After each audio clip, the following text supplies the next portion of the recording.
Los invito, hermanos, a ir conmigo al libro de Apocalipsis, capítulo 21, libro de Apocalipsis, capítulo 21,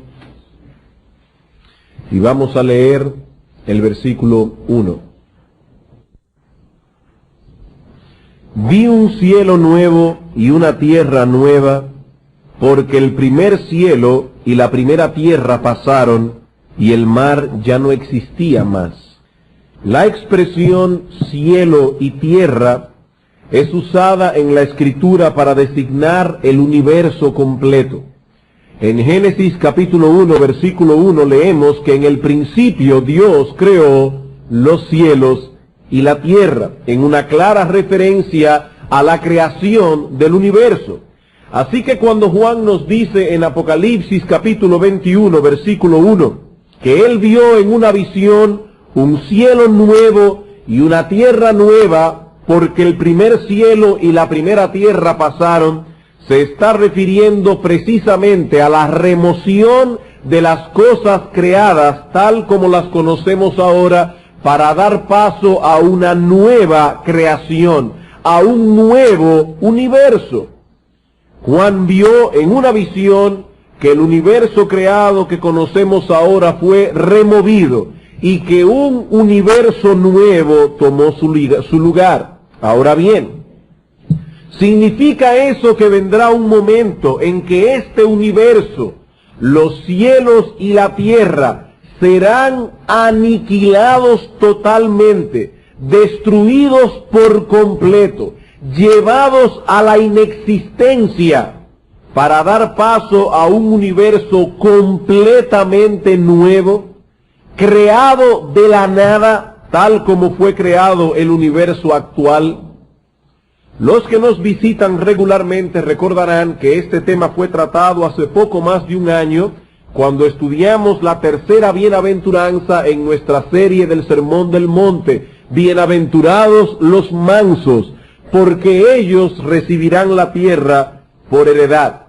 No obstante, tendremos que volver sobre este asunto nuevamente, para dar así por concluida esta serie de sermones sobre escatología bíblica. Y estoy consciente, hermanos, de que de la misma manera en que muchas preguntas han sido respondidas a través de estos sermones, muchas otras interrogantes han quedado sin respuesta. La escatología es un tema muy vasto, sobre todo en lo que respecta a los detalles de las cosas, pero al menos hemos tratado de plantear un esquema general lo suficientemente amplio como para poder tomarlo de punto de partida para seguir profundizando en los detalles. Así que hoy daremos por concluida nuestra serie de sermones al tratar con este tema del cielo nuevo y la tierra nueva. Y nos volvemos a hacer una vez más la pregunta que hicimos hace un momento. El apóstol Juan nos habla en Apocalipsis 21:1 de un cielo nuevo y de una tierra nueva. Está queriéndonos decir que este universo será destruido por completo y sustituido por uno nuevo, creado de la nada, sin ninguna relación con el universo actual. Nuestra respuesta es no. Podemos decir dogmáticamente, y hay cosas, hermanos, que podemos decir dogmáticamente. A veces las personas se molestan porque somos dogmáticos desde el púlpito. Es que hay cosas reveladas en la Biblia que nosotros podemos enseñar dogmáticamente, hay otras que no. Cuando nosotros decimos que hay una Trinidad y que nuestro Señor Jesucristo es Dios y que la palabra de Dios es inspirada, nosotros podemos afirmarlo dogmáticamente. Bueno, de igual manera, podemos decir dogmáticamente que la palabra de Dios no enseña tal cosa, sino más bien la renovación, restauración o regeneración, para usar un término bíblico, de este universo actual. Cuando Juan nos dice que él vio un cielo nuevo y una tierra nueva, se estaba refiriendo a este universo, a este cielo, a este mundo, pero completamente renovado. Un universo que será librado de los estragos que causó la entrada del pecado en el mundo. En el capítulo 3 de Génesis vemos que la caída de Adán afectó notablemente la creación. Vamos por un momento a Génesis capítulo 3. Génesis capítulo 3, versículo 17. Y al hombre dijo: por cuanto obedeciste a la voz de tu mujer, y comiste del árbol de que te mandé diciendo, no comerás de él, maldita será la tierra por tu causa. Con dolor comerás de ella todos los días de tu vida, espinos y cardos te producirá, y comerás plantas del campo. Con el sudor de tu rostro comerás el pan hasta que vuelvas a la tierra, porque de ella fuiste tomado, pues polvo eres y al polvo volverás. Vivimos en un mundo que está bajo la maldición de Dios. Y lo que la Biblia enseña es que al final de los tiempos, este universo será restaurado. Este universo será regenerado, libertados de los efectos de esa maldición. Y es ese universo restaurado el que Juan vio en una visión en Apocalipsis capítulo 21, versículo 1. En nuestro estudio de hoy, nosotros veremos dos cosas. En primer lugar, algunos argumentos bíblicos que prueban nuestra aseveración, específicamente 5 argumentos bíblicos. Y en segundo lugar, las aplicaciones prácticas que se derivan de esta doctrina. Pero dado que este es el último sermón de esta serie de 11 sermones que dimos de escatología, quiero repetir una vez más que estoy fuertemente endeudado con el pastor Sam Waldron y con el pastor Hofstetler, ya que sus estudios de escatología, tanto en el caso de uno como en el otro, me fueron de muchísima ayuda para estos sermones que hemos dado en nuestra iglesia estas semanas pasadas. Comencemos entonces viendo en primer lugar algunos argumentos a favor de la enseñanza. Recuerden, hermanos, que lo que vamos a hacer ahora es presentar algunos argumentos que prueben que la Biblia no, y subrayen esa palabra, la Biblia no enseña que esta creación será aniquilada y sustituida por una completamente nueva, sino que la Biblia enseña más bien que la creación actual será renovada, libertada de los efectos que el pecado trajo sobre ella. ¿Y cuáles son nuestros argumentos para probar esta doctrina? Primer argumento, la enseñanza de Romanos capítulo 8, versículos 18 al 23. Primer argumento que presentamos para probar nuestra doctrina. Romanos capítulo 8, versículos 18 al versículo 23. Dice el apóstol Pablo aquí: pues tengo por cierto que las aflicciones del tiempo presente, aflicciones que vinieron precisamente por causa de la caída del hombre, no son comparables con la gloria venidera que en nosotros ha de manifestarse. Porque el anhelo ardiente de la creación, el anhelo ardiente de esta creación, de estos cielos y de esta tierra que hoy conocemos, el anhelo ardiente de esa creación es el aguardar la manifestación de los hijos de Dios. Porque la creación fue sujetada a vanidad, es decir, la creación fue sujetada a producir lo que no sirve. Are su jardín y plante en ellas rosas, gardenias, todo lo que usted quiera, pero no cuide el jardín y usted verá que la hierba mala va a crecer más rápido que las rosas, las gardenias y los claveles. Porque esta tierra está maldita por causa del pecado. Dios sujetó este mundo a vanidad, es decir, a producir lo que es vano, a producir lo que no sirve. Sigue diciendo el apóstol Pablo, no por su propia voluntad, sino por causa del que la sujetó en esperanza. Hay una esperanza para este mundo actual. Porque también la creación misma será libertada de la esclavitud de corrupción a la libertad gloriosa de los hijos de Dios. Porque sabemos que toda la creación gime a una, y a una está con dolores de parto hasta ahora. Y no solo ella, sino que también nosotros, que tenemos las primicias del Espíritu, nosotros también gemimos dentro de nosotros mismos, esperando la adopción, la redención de nuestro cuerpo. El apóstol Pablo hace aquí una analogía entre lo que sucederá con nosotros y lo que sucederá con esta creación cuando llegue ese momento. ¿Qué sucederá con nosotros, hermanos? Que nuestros cuerpos serán resucitados. Y este cuerpo mortal será sustituido por un cuerpo de gloria. Ahora yo me pregunto, hermanos, en la resurrección, cuando nuestro Señor Jesucristo vuelva, ¿qué es lo que tendremos nosotros? ¿Otro cuerpo completamente diferente que no tiene nada que ver con el cuerpo que tenemos actualmente? O sea que si usted tenía 5 pies, va a tener 6, 5 ojos verdes. No, no, no.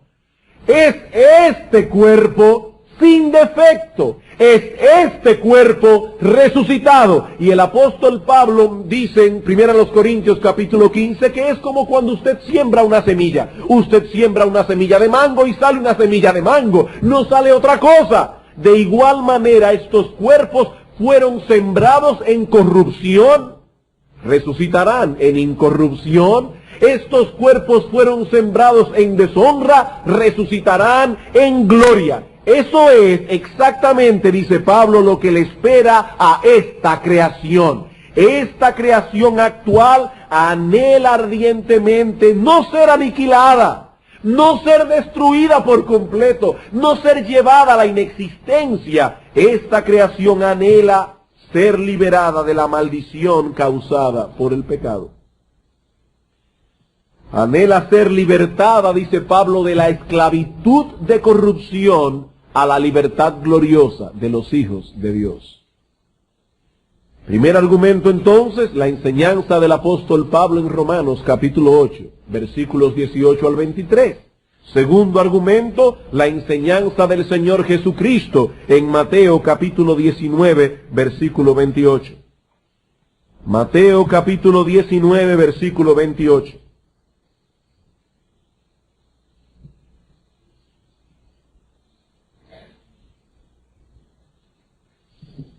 La enseñanza del Señor en el versículo 28 de Mateo 19 es la respuesta a una pregunta del apóstol Pedro en el versículo 27. Dice en el versículo 27, entonces respondiendo Pedro le dijo, he aquí nosotros lo hemos dejado todo y te hemos seguido, ¿qué pues tendremos? Y Jesús les dijo, de cierto os digo que en la regeneración, cuando el Hijo del Hombre se siente en el trono de su gloria, vosotros que me habéis seguido también os sentaréis sobre 12 tronos para juzgar a las 12 tribus de Israel. Hay dos cosas, hermanos, que yo quiero hacer notar en esta mañana, en este texto. Hay varias cosas más que podríamos decir, pero hoy en la mañana, para nuestro propósito, me bastan dos. En primer lugar, noten, hermanos, que el evento del que se habla aquí tendrá lugar cuando nuestro Señor Jesucristo vuelva. Sea de lo que sea que está hablando Cristo en Mateo 19, 28, cuando habla de la regeneración, es un evento que ocurrirá cuando nuestro Señor Jesucristo vuelva. Dice aquí, cuando el Hijo del Hombre se siente en el trono de gloria, y cuando el Hijo del Hombre se sentará en ese trono. Mateo capítulo 25, versículo 1, nos dice cuando vuelva a la tierra por segunda vez. Perdón, versículo 31. Mateo capítulo 25, versículo 31. Cuando el Hijo del Hombre venga en su gloria y todos los santos ángeles con él, entonces se sentará en su trono de gloria. Así que cuando Mateo 19, 28 dice que eso ocurrirá cuando el Hijo del Hombre se siente en el trono de su gloria, es indudable que él está hablando allí de su segunda venida. Es evidente que ese evento ocurrirá cuando Cristo vuelva por segunda vez. Eso es lo primero que yo quiero que ustedes noten. Y en segundo lugar, deseo hacer notar aquello que ocurrirá en ese momento. El Señor Jesucristo dice, en la regeneración, cuando el Hijo del Hombre se siente en el trono de su gloria. Hermanos, ¿de qué regeneración está hablando Cristo en este pasaje? El comentarista William Hendrickson, y eso es lo que creen, hasta donde yo tengo entendido, casi todos los comentaristas y exégetas, no importa del bando en que estén. Pero cito a Hendrickson porque es un hombre muy erudito. Hendrickson comenta al respecto. En la regeneración, esto es, en lo que podríamos llamar el universo restaurado o renovado, el nuevo cielo y la nueva tierra, descrita en pasajes como Isaías 65, 17, 66, 22, segunda de Pedro 3, 13, Apocalipsis 21, 1, etc. Cuando el Señor Jesucristo vuelva, es lo que Él está enseñando aquí, la tierra no será aniquilada, pero tampoco continuará siendo lo que es ahora. Ninguna de las dos. Ni será aniquilada, ni continuará siendo lo que es ahora. En la segunda venida de Cristo la tierra será regenerada. La tierra será renovada. Toda la creación sufrirá una extraordinaria transformación. Así que no es un reino milenial lo que será instaurado cuando Cristo vuelva, donde vivirán juntos personas en cuerpos naturales y personas en cuerpos glorificados. No, todo será transformado cuando el Señor Jesucristo vuelva. Tercer argumento, la enseñanza del apóstol Pedro en Hechos capítulo 3, versículo 21. La enseñanza del apóstol Pedro, ya vimos la enseñanza de Pablo, ya vimos la enseñanza del Señor.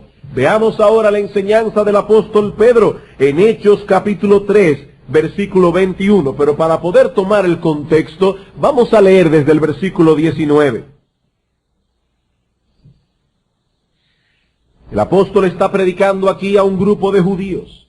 Así que, arrepentíos y convertíos para que sean borrados vuestros pecados, para que vengan de la presencia del Señor tiempos de refrigerio, y Él envíe a Jesucristo que os fue antes anunciado. Ahora noten, a quien de cierto es necesario que el cielo reciba hasta los tiempos de la restauración de todas las cosas de que habló Dios por boca de sus santos profetas que han sido desde tiempos antiguos. Los cielos deben retener al Señor hasta los tiempos ¿de qué? De la aniquilación de todas las cosas. No, hermanos, de la restauración de todas las cosas. Y una vez más, quiero que noten dos enseñanzas claras del texto.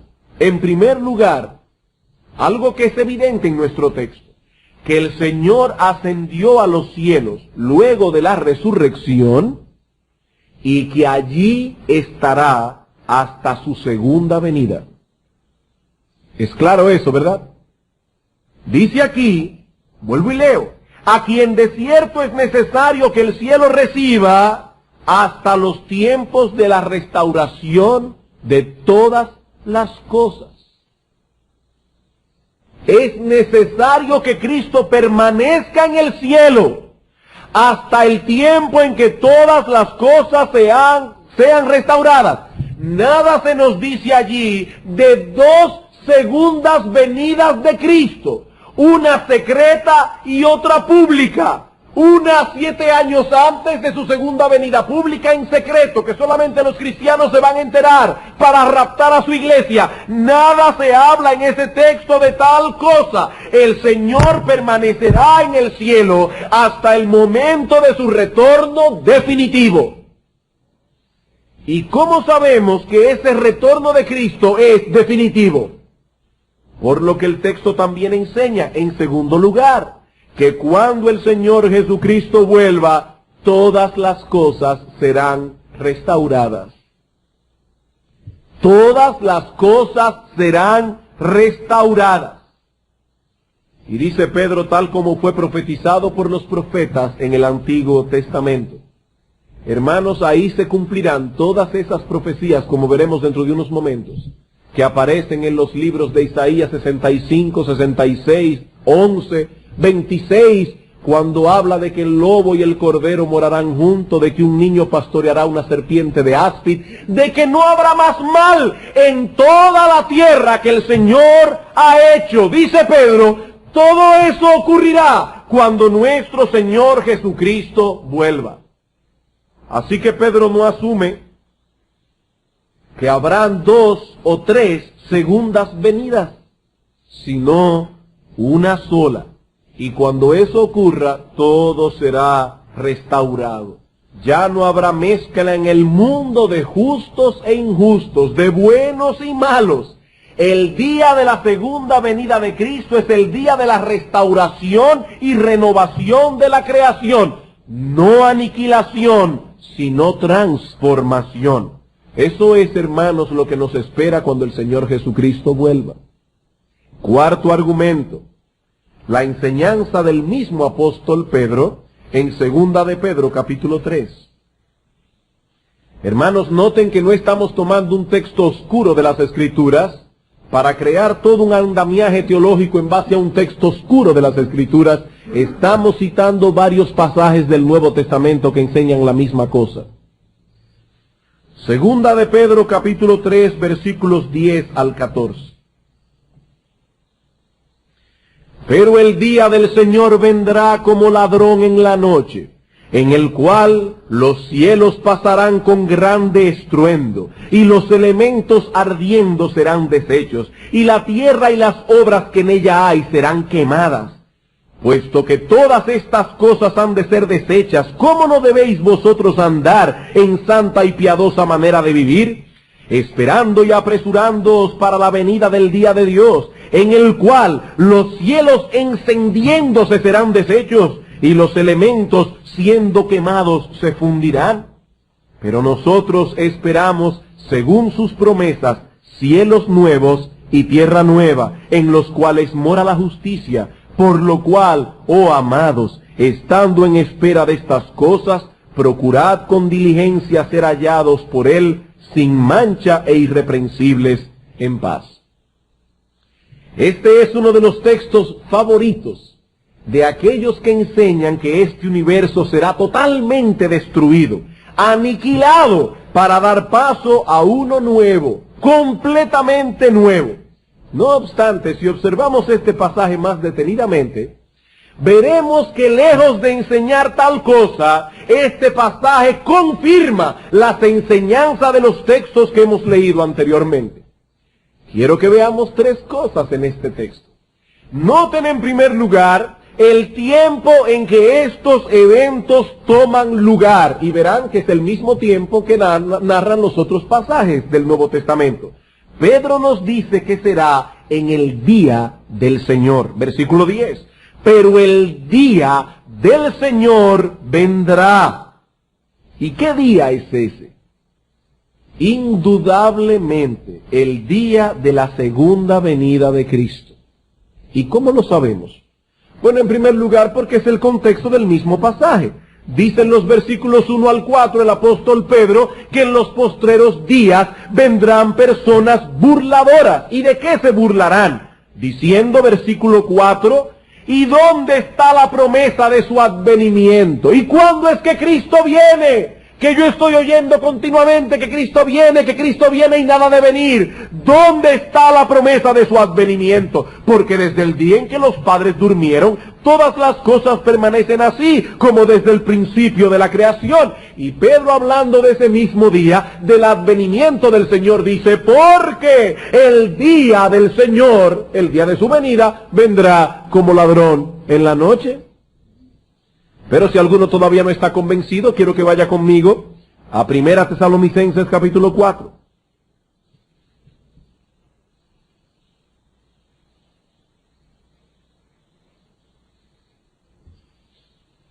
Primera Tesalonicenses capítulo 4 versículo 13. Pasaje que habla del arrebatamiento de la iglesia. Hermanos, nosotros creemos que hay un arrebatamiento de la iglesia porque el apóstol Pablo lo enseña claramente en Primera Tesalónica.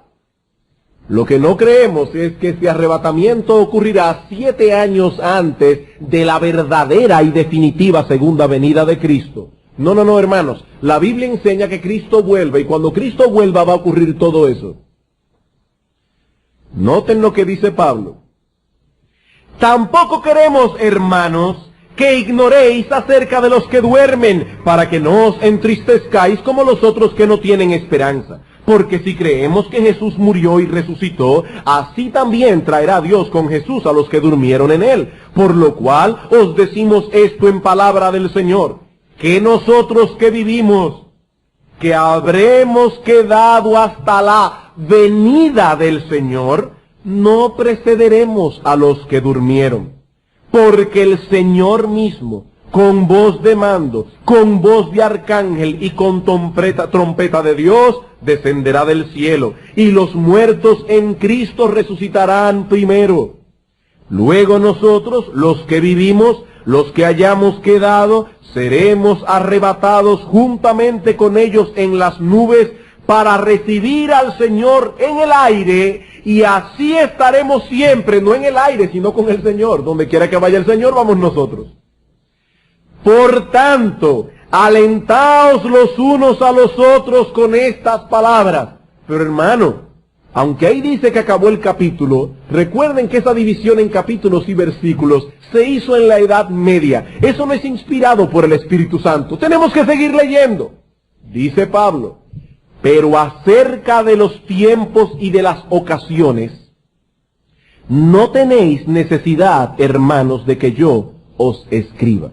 Hermanos, una pregunta evidente, obvia. ¿De qué tiempos y de qué ocasiones está hablando Pablo en el texto?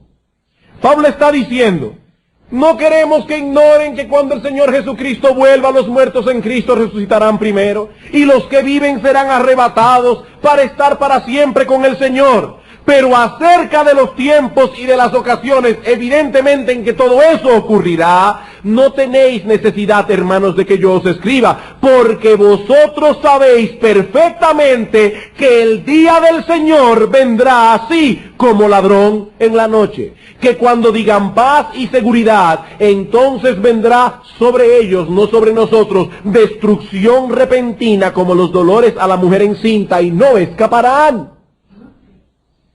Y es evidente, hermanos, que Pablo está hablando aquí de un solo tiempo, de un solo evento que será de gozo para unos y destrucción para otros en el mismo momento, porque sigue diciendo, mas vosotros, hermanos, no estáis en tinieblas para que aquel día os sorprenda como ladrón. Para ellos será como ladrón, pero no para nosotros.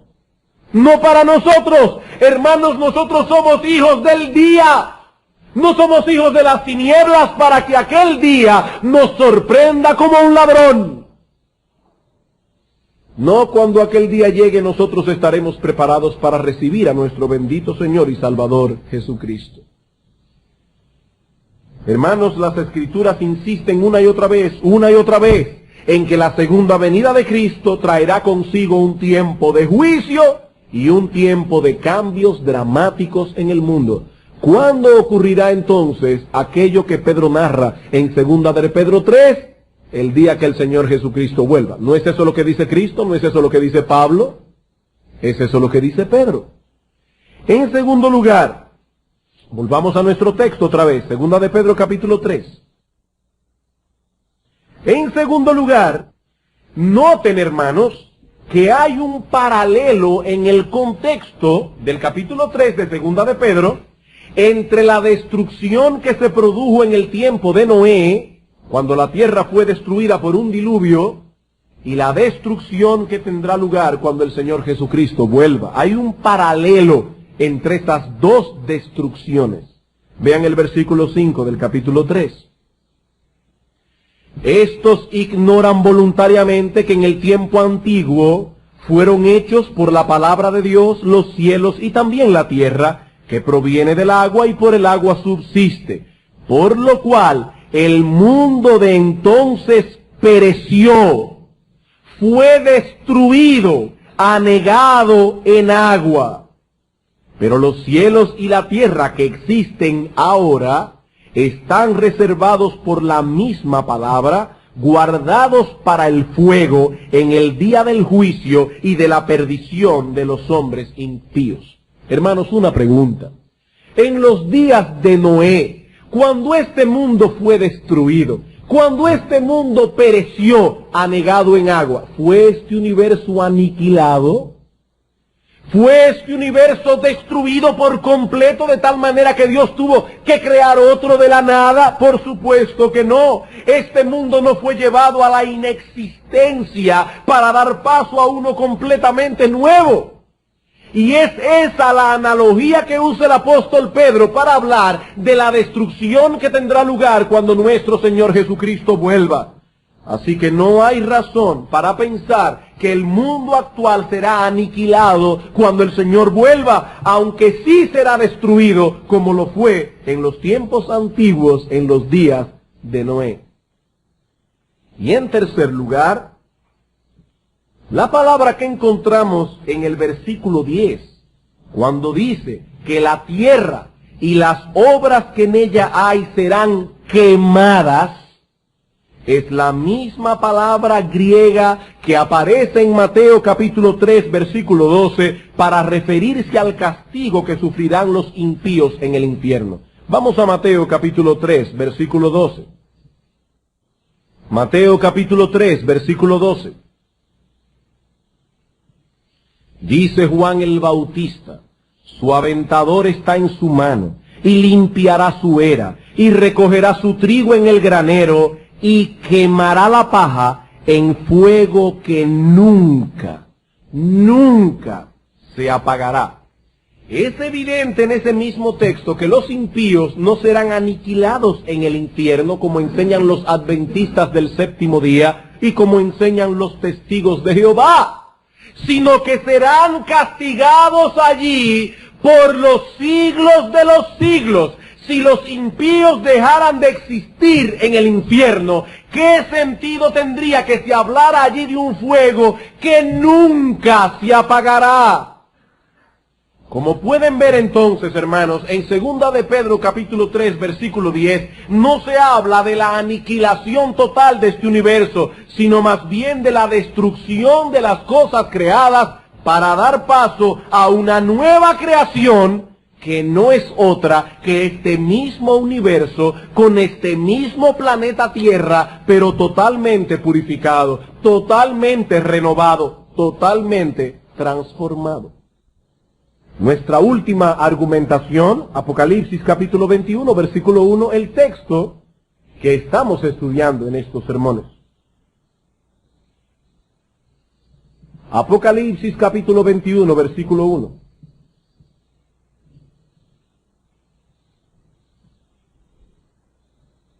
Dice el apóstol Juan: vi un cielo nuevo y una tierra nueva, porque el primer cielo y la primera tierra pasaron y el mar ya no existía más. Hay dos palabras en griego que se traducen al español con la palabra nuevo. Y si alguno está aquí de visita, la insistencia nuestra con el griego, alguien decía una vez: ¿y quién es ese griego que tanto lo citan? No, el griego es el idioma en que se escribió el Nuevo Testamento. Y tenemos que tratar de ver cuál es el significado exacto de las palabras que los autores bíblicos usaron. Y hay dos palabras griegas que se traducen como nuevo en español. La primera es la palabra neos. Ustedes la han oído muchas veces. Esto es neoclásico. Lo han oído, cosas con neo. Es una palabra griega que significa nuevo en tiempo u origen. Es decir, una cosa que no existía y acaba de venir a la existencia. Pero hay otra palabra que es la palabra kainos, que significa nuevo en cualidad. Y se usa para hablar de algo que ya existía, pero que ahora posee cualidades nuevas que antes no poseía. ¿Ven la diferencia? Uno es nuevo en origen, no existe y acaba de venir a la existencia, neos.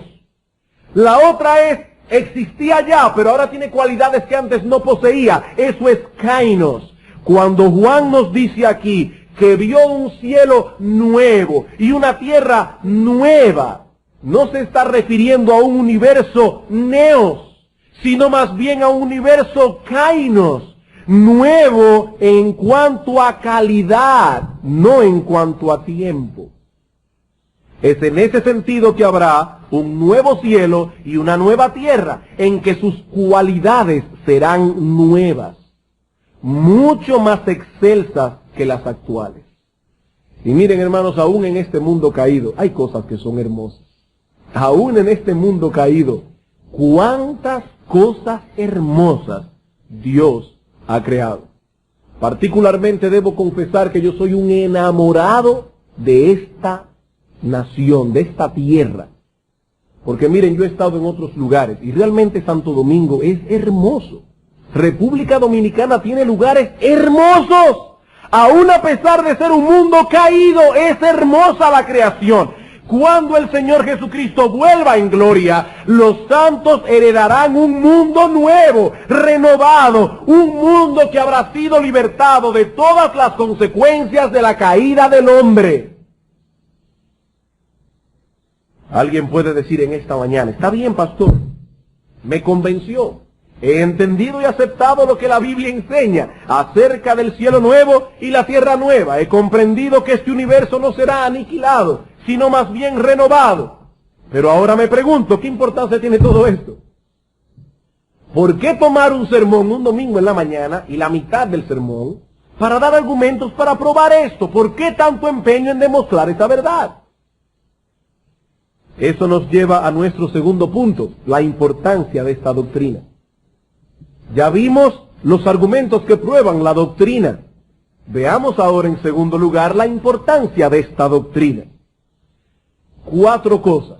En primer lugar, si no poseemos una comprensión clara de estas cosas, no tendremos una perspectiva correcta de la vida futura.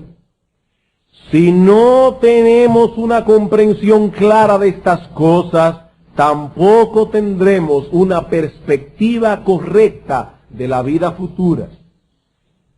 Hermanos, muchos al día de hoy, y creo tristemente que aún miembros de esta iglesia que han estado sentados aquí oyendo muchas veces hablar de estas cosas, tienen un concepto muy etéreo de la vida futura. Ellos esperan poseer por la eternidad una nube privada y un arpa privada, la cual estarán tocando por la eternidad vestidos de blanco. Se pasarán la eternidad saltando de nube en nube, con un arpa en la mano, vestidos de blanco. Pero ¿es eso realmente lo que nos espera en la eternidad? ¿Habitar una nube privada con nuestra arpa privada, sin hacer ninguna otra cosa que saltar de nube en nube visitando a Abraham, a David? ¿Es eso, hermanos, lo que haremos en la eternidad? Hermanos, ese concepto no es bíblico. La Biblia enseña más bien que este mundo será renovado, que este mundo será transformado y que los santos vivirán por siempre en esta tierra en comunión con Dios por siempre. Ah, pero yo creía que eso era lo que enseñaban los testigos de Jehová. Hermano, el que los testigos de Jehová enseñen algo, eso no quiere decir que es incorrecto. La Iglesia Católica cree en la Trinidad, nosotros creemos en la Trinidad. La Iglesia Católica cree que la Biblia es la palabra de Dios, nosotros creemos que la Biblia es la palabra de Dios. De hecho, sorpréndase, los concilios que hubieron en la Iglesia en los primeros 4 siglos, la Iglesia Católica los cree igualito que nosotros. Lo que los santos de los primeros 4 siglos hablaron en todos esos concilios, el concilio de Nicea, el concilio de Constantinopla, el concilio de Orange, nosotros creemos exactamente lo mismo. El hecho de que una iglesia falsa crea una cosa no quiere decir que es mentira. Tenemos que ir a la palabra de Dios y ver lo que enseña la palabra de Dios. ¿Y qué enseña la palabra de Dios? Apocalipsis capítulo 21, versículo 1. Vi un cielo nuevo y una tierra nueva. Ah, pastor, ¿y cómo usted sabe que no viviremos en el cielo nuevo? Porque dice, porque el primer cielo y la primera tierra pasaron y el mar ya no existía más. Y yo, Juan, vi la santa ciudad, la nueva Jerusalén, descender del cielo de Dios, dispuesta como una esposa ataviada para su marido. Y oí una gran voz del cielo que decía, he aquí el tabernáculo de Dios con los hombres, y Él morará con ellos, y ellos serán su pueblo, y Dios mismo estará con ellos como su Dios. Enjugará Dios toda lágrima de los ojos de ellos, y ya no habrá muerte, ni habrá más llanto, ni clamor, ni dolor, porque las primeras cosas pasaron. He ahí, hermanos, la imagen bíblica de la vida futura. La nueva Jerusalén desciende del cielo para morar en la nueva tierra. Como dice Anthony Hoekema, es en esa nueva tierra entonces donde esperamos pasar la eternidad, disfrutando de sus bellezas, explorando sus recursos. Hermano, no crea que en el cielo no se va a hacer nada. No, en la nueva tierra hay muchas cosas que hacer, pero ya sin la maldición que se introdujo por la caída. Así que si alguien pensaba en el cielo o en la eternidad como una vagancia perpetua, se equivocó. El trabajo fue introducido por Dios antes de la caída y habrá trabajo que hacer en el cielo. ¿Qué habrá que hacer? Yo no sé. Hermanos, Dios simplemente nos ha abierto un poco la cortina para que veamos a través. Y hemos visto un poquito para alimentar nuestra esperanza. Ahora, algo sí sabemos, el trabajo en el cielo no será una maldición. De hecho, una persona exégeta de la Biblia, quien yo respeto muchísimo, que no es dado a especulaciones, dice que en el cielo ni siquiera vamos a sudar. No vamos a sudar, no habrá transpiración. Es una molestia este calor con este sudor. Porque el sudor fue introducido aparentemente después de la caída. Con el sudor de tu rostro comerás el pan. En el cielo no va a ser así. Sigue diciendo Hoekema.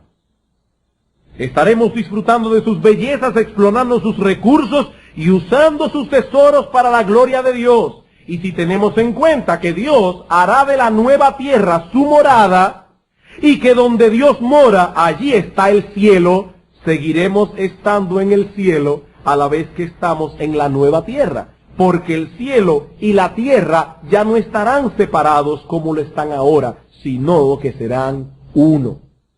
Así que cuando alguien dice yo espero ir al cielo, no está diciendo nada incorrecto, siempre y cuando entienda que el cielo va a estar aquí. Hermanos, esa fue la promesa que Dios hizo a Abraham y a sus descendientes.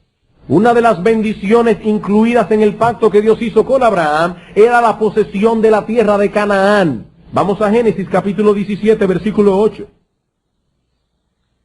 Génesis capítulo 17, versículo 8.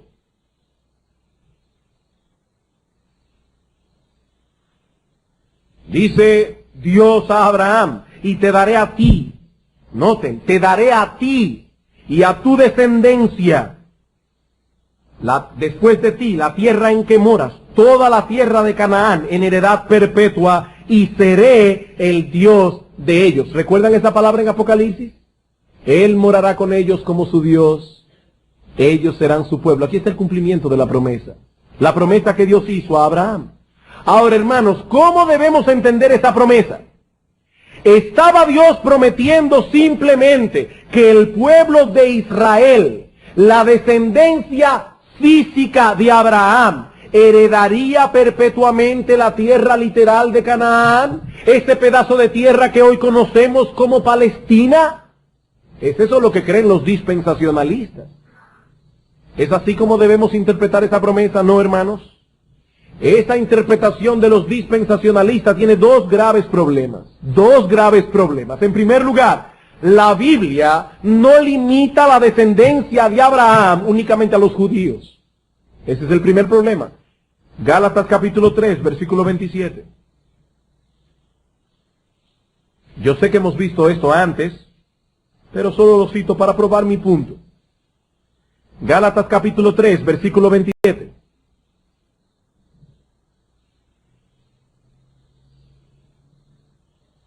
Dice el apóstol Pablo, porque todos los que habéis sido bautizados en Cristo, de Cristo estáis revestidos.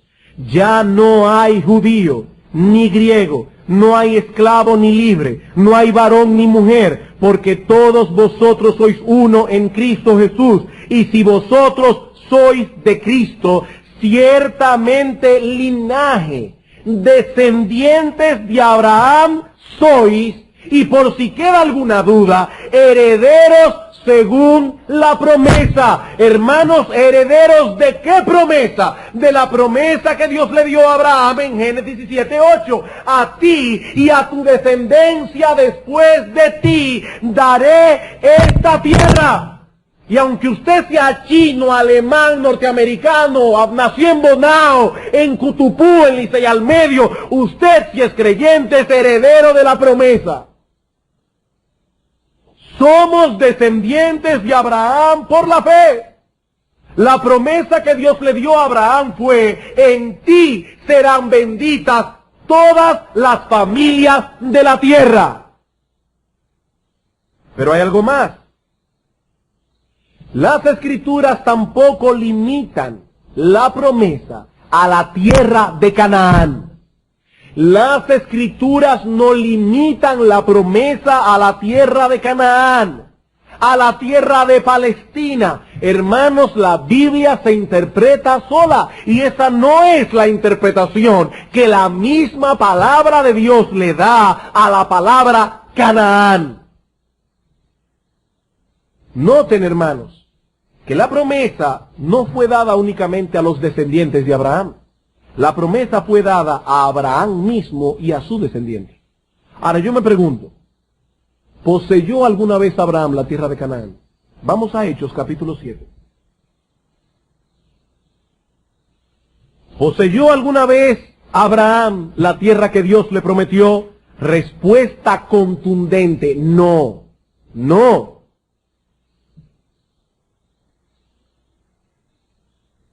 Dice Hechos 7:3. Y le dijo Dios a Abraham: sal de tu tierra y de tu parentela, y ven a la tierra que yo te mostraré. Entonces salió de la tierra de los caldeos y habitó en Aram, y de allí, muerto su padre, Dios le trasladó a esta tierra en la cual vosotros habitáis ahora, y no le dio herencia en ella, ni para poner un pie. Ni para poner un pie, pero le prometió que se la daría en posesión y a su descendencia después de él, cuando él aún no tenía hijo. Pregunta: ¿le mintió Dios a Abraham? ¿Fue defraudado Abraham en la promesa? Porque Abraham no tuvo tierra en Canaán ni para poner un pie. ¿Le mintió Dios a Abraham? Todos sabemos que Dios no puede mentir. Vamos a Hebreos capítulo 11. Y vamos a dejar, hermanos, que la palabra de Dios se interprete sola.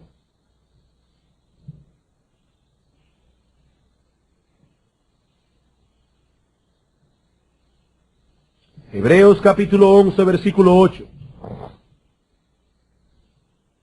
Por la fe Abraham, siendo llamado, obedeció para salir al lugar que había de recibir como herencia, y salió sin saber a dónde iba. Por la fe habitó como extranjero en la tierra prometida, como en tierra ajena, morando en tiendas con Isaac y Jacob, coherederos de la misma promesa. ¿Por qué? Porque esperaba la ciudad que tiene fundamentos y cuyo arquitecto y constructor es Dios. Versículo 13. Conforme a la fe murieron todos estos, sin haber recibido lo prometido, sino mirándolo de lejos, y creyéndolo, y saludándolo, y confesando que eran extranjeros y peregrinos sobre la tierra, porque los que esto dicen claramente dan a entender que buscan una patria. Pues si hubiesen estado pensando en aquella de donde salieron, ciertamente tenían tiempo de volver, pero anhelaban una mejor, esto es, celestial, por lo cual Dios no se avergüenza de llamarse Dios de ellos, porque les ha preparado una ciudad. Ellos salieron buscando no un pedazo de tierra en Palestina, ellos salieron buscando una ciudad celestial. La tierra de Canaán era en cierto modo el antitipo de una promesa mucho más amplia. O si quieren ponerlo de otra manera, era un anticipo, no solamente un tipo, sino un anticipo de una promesa mucho más amplia. Los judíos del Antiguo Testamento disfrutaron de la sombra solamente, pero el nuevo pacto descansa sobre promesas mejores. El autor de Hebreos nos dice que la ciudad que Abraham buscaba era celestial. La tierra de Canaán era un tipo de aquella nueva tierra de la que habla Apocalipsis capítulo 21. Y si alguien tiene dudas todavía, vamos a Romanos capítulo 4.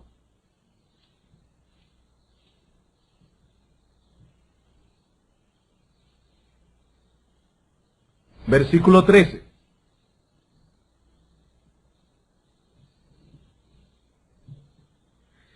Porque no por la ley fue dada a Abraham o a su descendencia la promesa de que sería heredero del mundo.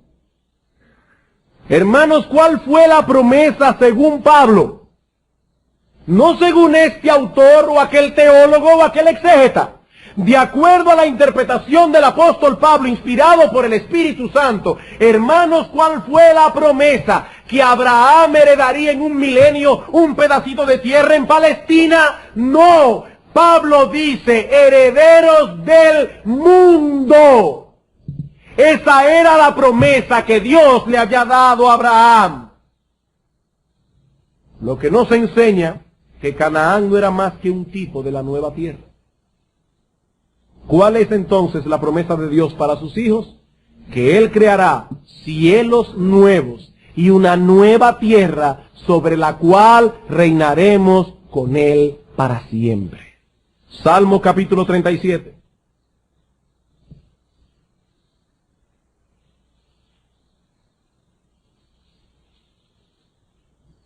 Versículo 9. Porque los malignos serán destruidos, pero los que esperan en Jehová, ellos heredarán la tierra. Pues de aquí a poco no existirá el malo, observarás su lugar y no estará allí, pero los mansos heredarán la tierra y se recrearán con abundancia de paz. Versículo 22, porque los benditos de él heredarán la tierra, y los malditos de él serán destruidos. Versículo 29, los justos heredarán la tierra y vivirán 1000 años. No, para siempre sobre ella. Versículo 34, espera en Jehová, guarda su camino, y él te exaltará para heredar la tierra. ¿Cuándo? Cuando sean destruidos los pecadores lo verás.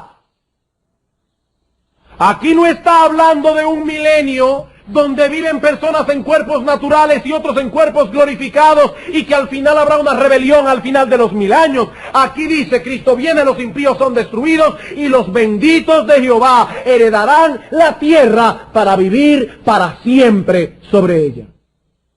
Hermanos, más claro de ahí es difícil de encontrarlo.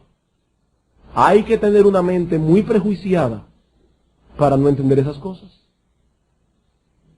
¿Qué dice el Señor Jesucristo en Mateo 5:5? Bienaventurados los mansos. ¿Por qué? Porque ellos recibirán la tierra por heredad. Apocalipsis capítulo 5, versículo 9 al 10. Y cantaban un nuevo cántico diciendo, digno eres de tomar el libro y de abrir sus sellos, porque tú fuiste inmolado y con tu sangre nos has redimido para Dios de todo linaje y lengua y pueblo y nación, y nos has hecho para nuestro Dios reyes y sacerdotes y reinaremos sobre la tierra. Apocalipsis capítulo 11 versículo 15, el séptimo ángel tocó la trompeta y hubo grandes voces en el cielo que decían, los reinos del mundo, de este mundo, han venido a ser de nuestro Señor y de su Cristo, y Él reinará por 1000 años, no por los siglos de los siglos. Hermanos, el tiempo se me ha ido, y yo tenía varias cosas más que ver, pero voy a saltarlas, por amor a vosotros. Y voy simplemente a dar esta palabra de aplicación. Hermanos y amigos, esto es lo que espera a los hijos de Dios cuando nuestro Señor Jesucristo vuelva. Los impíos serán juzgados y destruidos. Los santos vivirán en esta tierra por toda la eternidad en comunión con Dios, en una tierra que ha sido librada de todas las consecuencias que han venido sobre ella por causa del pecado.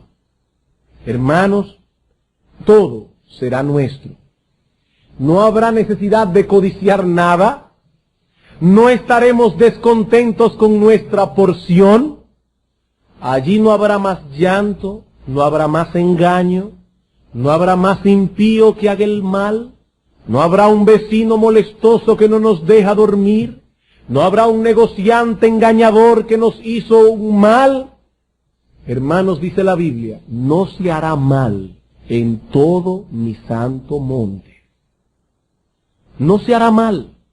Dios redimirá esta tierra de la maldición y nosotros disfrutaremos de todo lo que Dios ha hecho. Hermanos, si esta tierra no fuese redimida, habría entonces un sentido real en el que Satanás logró una victoria sobre Dios. Si Dios está de manos atadas y ya tiene que aniquilar esta creación por causa del pecado, entonces Satanás logró una victoria.